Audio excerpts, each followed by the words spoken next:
Previously on Demand Wars. Entering the demand throne room. One will not survive.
Tim the Spaceman Davidson!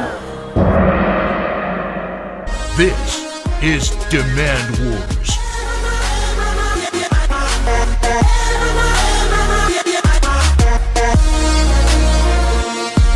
We rise up from the dust and claim my throne.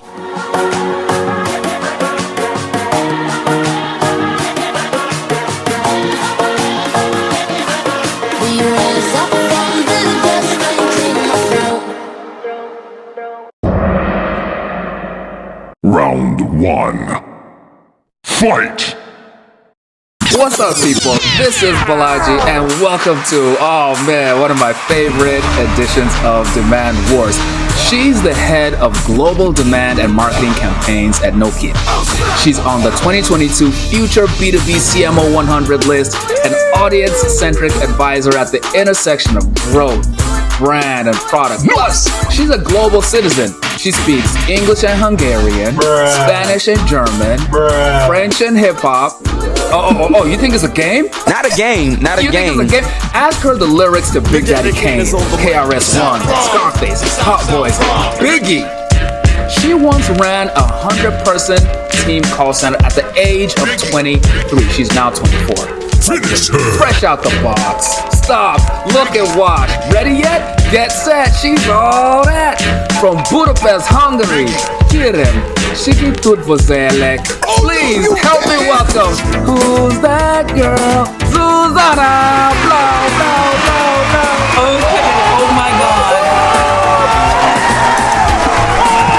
You are literally the king of the intro. That was legit. I know I prepped you in a sense that when you did some of your intros, I was so jealous. I wanted one for myself, and you delivered.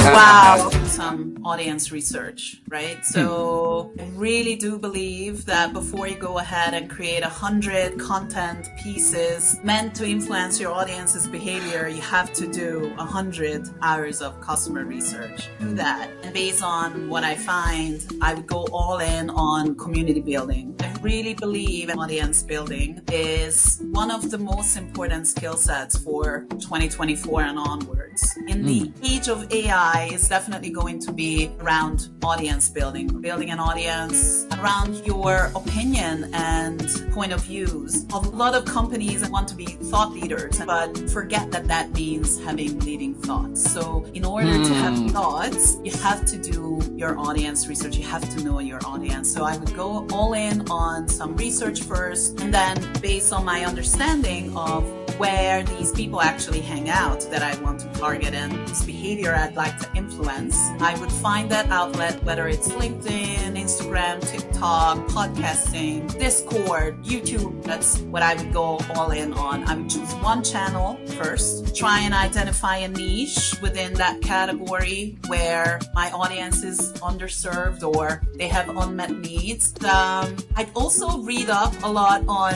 buyer psychology. I think that's very important. And then I would try and collaborate with micro influencers, that niche to create and disseminate content.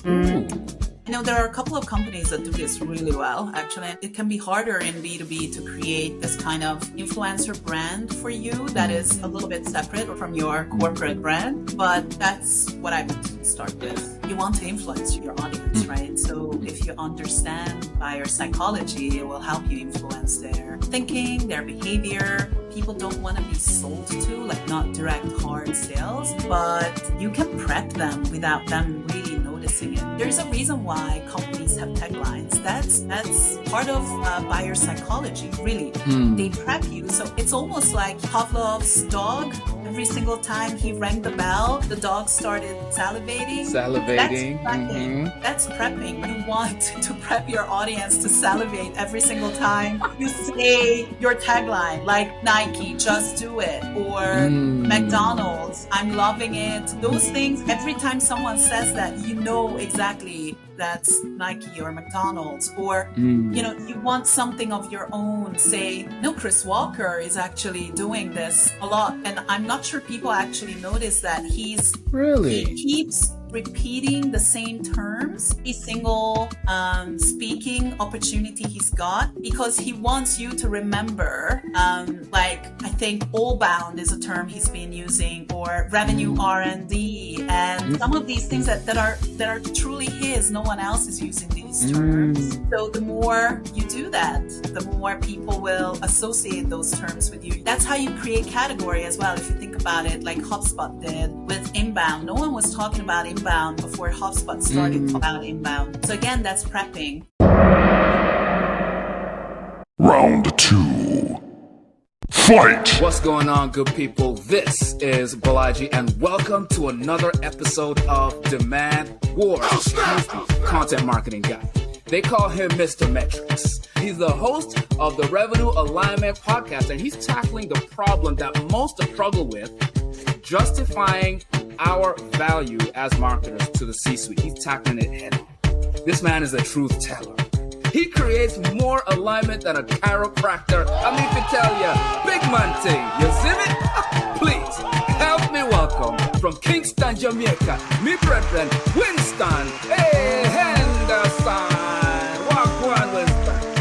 Obviously, with 1,000 budget, enterprise deals is just off the table. Now, once I decide all of that, I'm going to make a list of accounts that fit within the criteria of my ICP. I'm going to do initial research on those 25 accounts. So next thing I'm doing is everyone from that 25 accounts that I've identified, I'm looking at who are the people based on what we sell could possibly influence our buying decision about what we offer. The next thing I'm doing is that I'm going to split the budget. I'm splitting the budget between the demand creation that we spoke about, our brand activation and demand creation. How I'm looking on it is two different aspects. They are interconnected. Yes. But how I see brand activation, that's the brand awareness, brand affinity piece. So we talk about the know, like, trust factor. Yes. Activation for me is the know and the like aspect first. Okay. The demand creation now is where the trust factor comes in, where this is where I'm going to do some research on the problems they have, the challenges they have, and I'm creating content specifically to answer those questions, those challenges that they have. Oh, wow. Split between brand activation, maybe, we're telling about our brand story, we're telling, why we exist, the things that we believe in, things around thought leadership. Whereas the brand creation is, hey, we know people struggle with X problems. So using revenue alignment as an example, marketers struggle with getting buying at a C-suite level. Here's how you can solve that. So that would be the demand creation. Wow. Of helping them overcome certain challenges and problems that they actually have. Yeah. And then I would just start creating content and posting daily on LinkedIn. So kind of build up that know, like, trust factor, help to establish what we're doing the brand as sort of an authority within the space and a go-to resource that people can come to if they want their questions answered around our specific offering, because it has to be around our specific offering to tie it back to the product that we actually sell. So I'm doing that for about 3 months. I'm looking at the engagement signals in terms of who engaged. If it's someone that you see consistently your content for that 3-month period, and you can say, hey, Balaji, I realize that you really enjoy my content. I created this resource that may be a whole lot valuable, that kind of deep dives into what I posted about. Here's the link to it. Of course, it's going to be ungated, so they don't have to sign up for anything. It's just for them to go and read or consume at their leisure. Well, let's say I send the DMs and I realize that there is some level of engagement on their part, their interest, they're consuming that content. That's when I invite them to a one-to-one Zoom meeting to go deeper into, well, we spoke about the challenges on a very broad, generic, high level. But what specific problems do you, Balaji, within your specific role struggle with? So now it's more of a one-to-one interaction, and based on that person's response, that's how I'm going to use now to actually start a sales conversation with them that, hey, we actually offer this thing. But once we figured it out with those 25 accounts, then I'm going to add other 75 accounts. I'm going to repeat the entire process over again. Okay. That's how I approach it. Ooh, man, this guy is like a scientist. Round 3. Fight! What's going on, people? This is Balaji, and welcome to Demand Wars. This gentleman sitting right next to me is the VP of Marketing at Slice. He's done it all, from B2C to B2B. International markets, yep. Long-term thinker, all day. He loves to work with data, but says data-led is misleading. Please help me welcome the host of Ethics in Marketing, Mikhail Myzgin. Welcome, Mikhail. What an introduction. First, I would definitely spend that money trying to get some interviews with the audience. Sometimes there should be some sort of incentive for people to talk to you.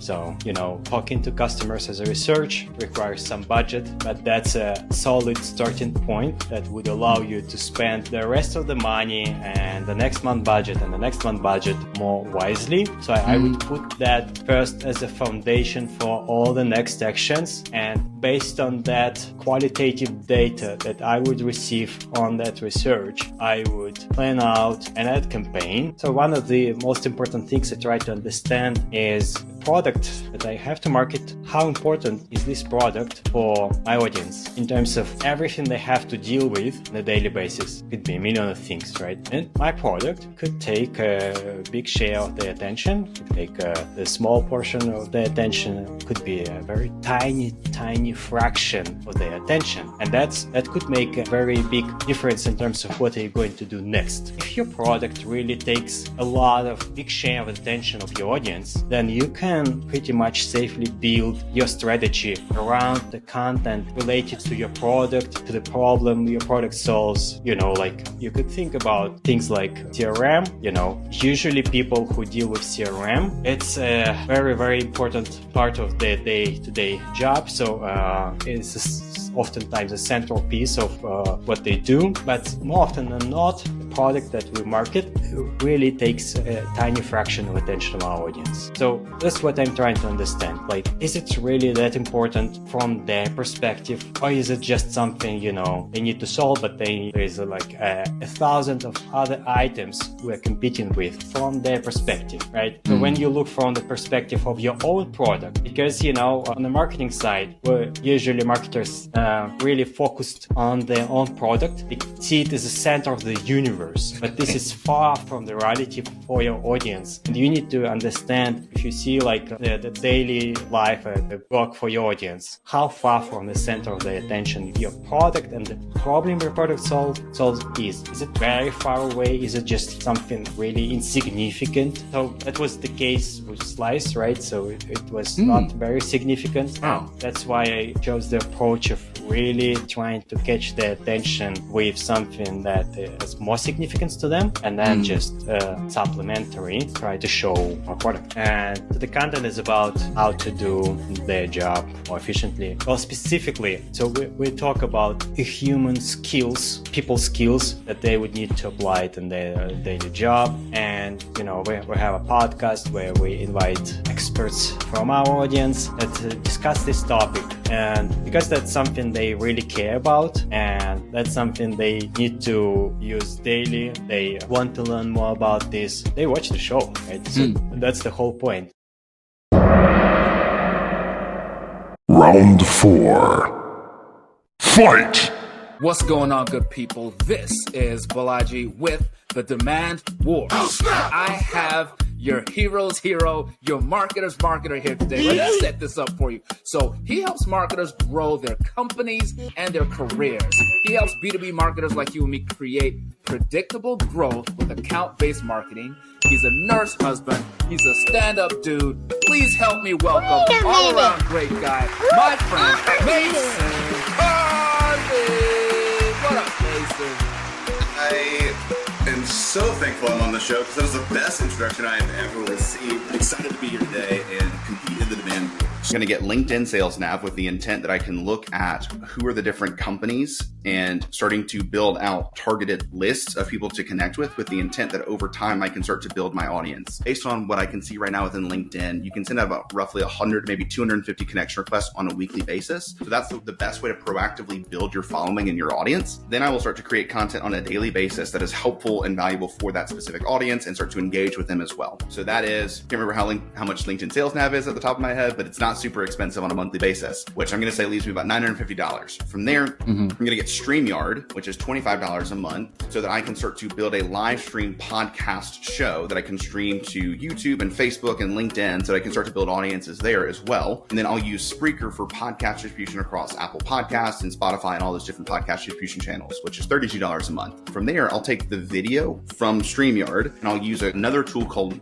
Veed.io, where I can do podcast, video clip, and do edits to create these great clips for social, at which point I'll then start to post these clips on social. And I think that should leave me about $900 a month. What I would also start to do is I would start to do live weekly sessions for the industry that are kind of Q&A based sessions that could be also live streamed through LinkedIn. I would use a LinkedIn event. I'd invite about 1,000 people. You invite about 1,000 people on a weekly basis to a LinkedIn event. So from there, all of that is also free. So we're still at about $900. So at this point, we've got a podcast that's up and running. We've got a LinkedIn following that's starting to engage with content. We've got a weekly Q&A sessions. We've got 2 podcast recording sessions on a weekly basis that we can then distribute through our podcast distribution channels. And what I would then do is take these micro clips that are also created, again, yes, social organic content from a personal page and a company page. And then lastly, I would take any remaining ad dollars to then dedicate towards LinkedIn ads with the intent of advertising these micro clips so that I can educate in the feed on our industry and on overarching thought leadership, because through all of this, we're building brand authority. We're helping to raise awareness for the business in and of itself. And through that, the one-on-one connections that are built with our guests will help obviously with distribution, but also they can end up becoming referral partners. They can end up becoming potentially even inevitably customers, but also then through that, building up an audience that will inevitably turn into customers as well. And then through all of these things, what you end up, you'll start to see is that you'll start to get invited to speak on other people's podcasts. You'll start to get invited to speak at virtual conferences and in-person conferences. So it really is overall just kind of this thought leadership approach with the inevitable intent that over time, you'll become an industry authority and thought leader that is respected. And all of that personal brand equity does inevitably transition over into the company equity, because at that point, your face and your name is associated with your company. And they associate those two as both authoritative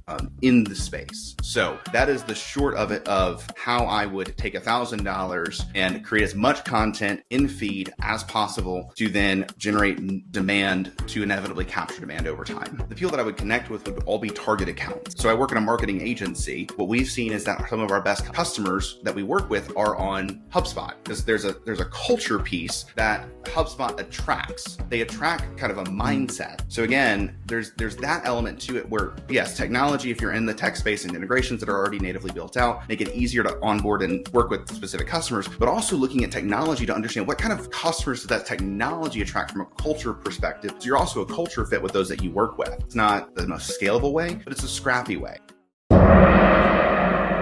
Entering the demand throne room. One will not survive.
on Safety Labs by Slice.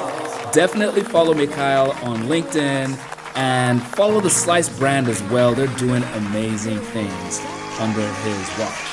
Thanks, Mikhail. You can find his full episode on TAC Network. Definitely watch it. And thanks to the Rebel Alliance for voting.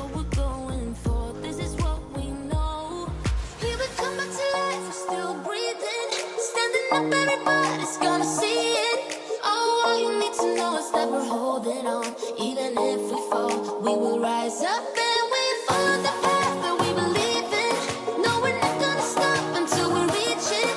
Oh, all you need to know is that we're holding on.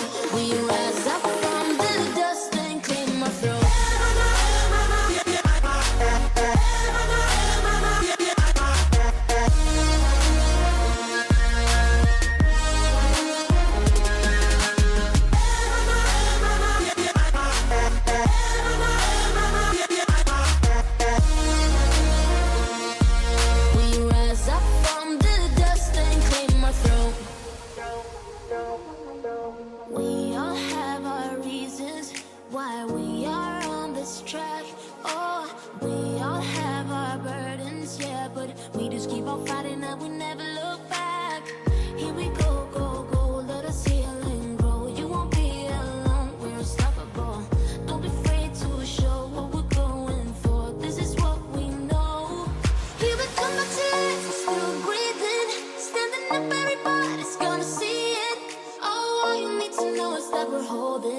Even if we fall, we will rise up.